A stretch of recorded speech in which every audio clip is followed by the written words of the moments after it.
Welcome friends, রান্নাঘর থেকে সুমা বলছি। আশা করি তোমরা সবাই ভালো আছো।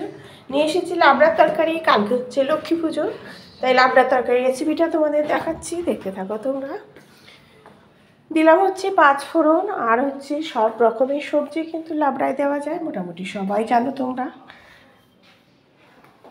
5 ফোড়ন দিয়েই লাবড়া তরকারিটা বেশি ভালো লাগে।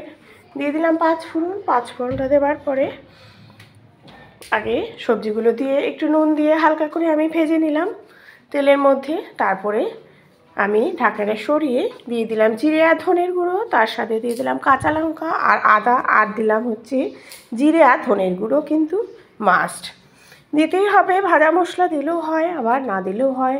আর যদি জিরে আর ধনের গুঁড়োটা একটু হালকা করে চাটুতে ভেজে নাও, সেটাও কিন্তু ভাজা মশলার গন্ধটা আসবে। বেশিরভাগই আমি তাই করি। সেটা দিয়ে দিলাম হচ্ছে আদা। আদাটা কিন্তু মাস্ট, আদা কিন্তু লাবড়া তরকারিতে দিতেই হবে।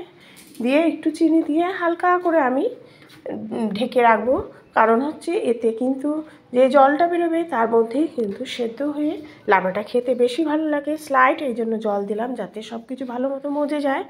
নামানোর আগে একটু চিনি, একটু ধনেপাতা, ব্যাস রেডি হয়ে যাবে লাবড়া তরকারি। খিচুড়িতে কিন্তু নেবে এইভাবেই। Thank you.